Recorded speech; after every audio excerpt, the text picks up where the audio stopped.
You know a thing or two about turning around the situation for a political party, for the Conservative Party, and that's what I want to do.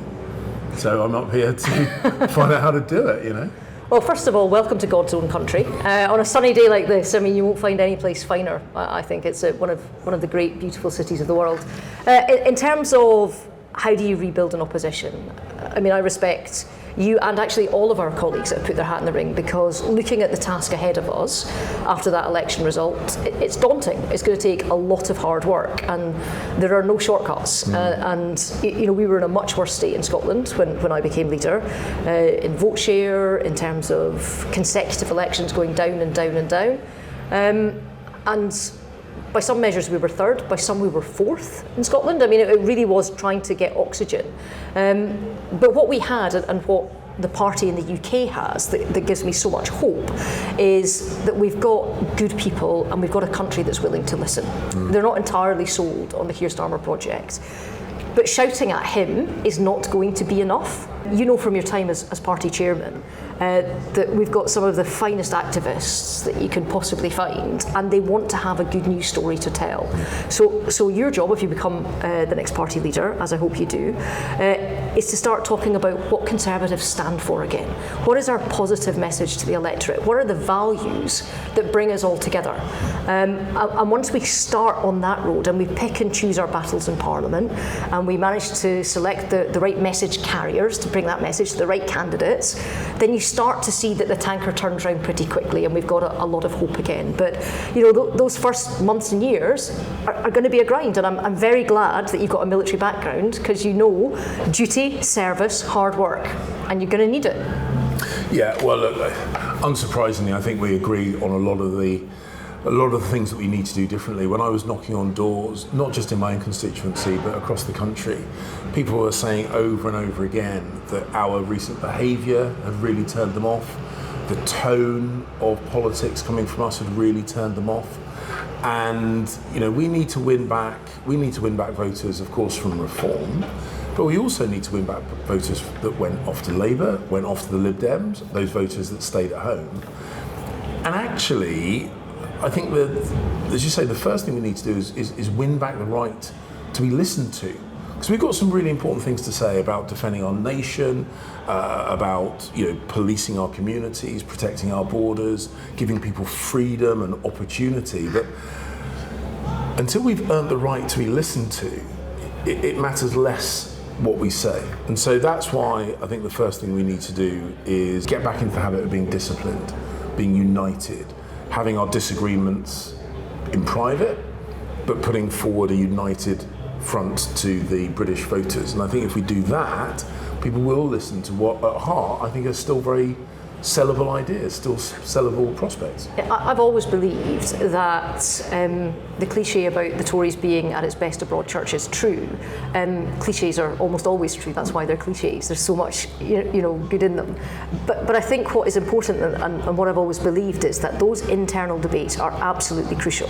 If we can debate our differences in good faith, that's how we end up spotting the deficit in our argument. It's how we end up correcting if we're going down the wrong path. And it means that when we bring an offering to the public, we've already tested it in the fire, you know, and it means that there can be strength in creative disagreement, huge strength in it.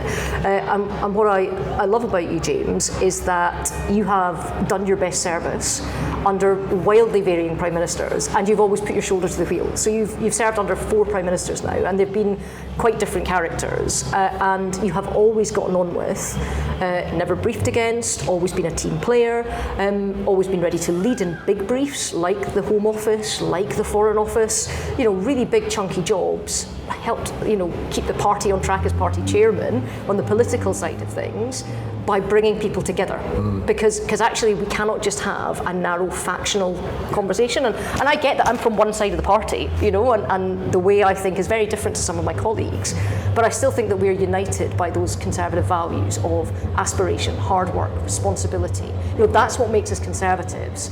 And you say, you and I, you know, come from, you know, we're part of the Conservative family, but we've come from like slightly different tribes within that family. I mean, you campaigned to remain, and was, you know, you were great spokesperson and voice for that argument. I campaigned to leave. But the bottom line is that if we stay focused on those sometimes significant but manageable differences, we completely lose sight of the fact that there are far more things that we agree with passionately as Conservatives than we disagree about. And that's where I want us to be, back in the habit of working in the areas of agreement and unity, resolving the areas of difference. And as you say, resolving those things is not a bad thing, it's a good thing. It's where you test your ideas, because if a policy can't stand up to internal criticism from your Conservative colleagues, it's probably not going to last very long in the real world. Exactly, and it's to that purpose, because it's really easy in leadership elections and leadership contests to talk about the party a lot, but the whole point of it is so we can do a service for the country. And it sounds old-fashioned, that idea of duty and service and delivery, but it's so important. And as difficult as being in opposition is going to be, having been in government, and opposition are hard yards. It's tough being in opposition, and trying to make your voice heard and your ideas count. It's important, and it's important that we take that job seriously as a party. We put the best person forward, because good oppositions make better governments, they make better countries. And all of this should be country first, party second, self a very long way down that line. You've done what I think we need to do, which is to prove our argument by doing rather than by talking. And you've done it. You grabbed the Conservative Party in Scotland when it was at its lowest ebb, and you gripped it and you imposed structure and discipline.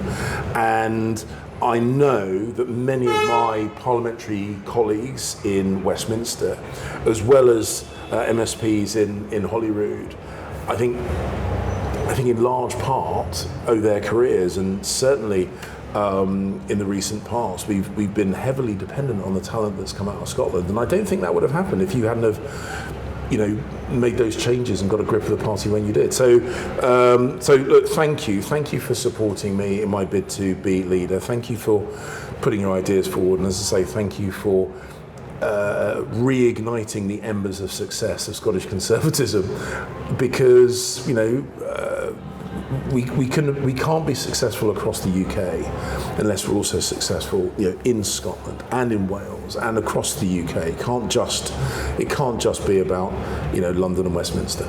Well, look, I'm looking forward to seeing you lead. I want to follow you, and it's about time we all got to work. Thank you.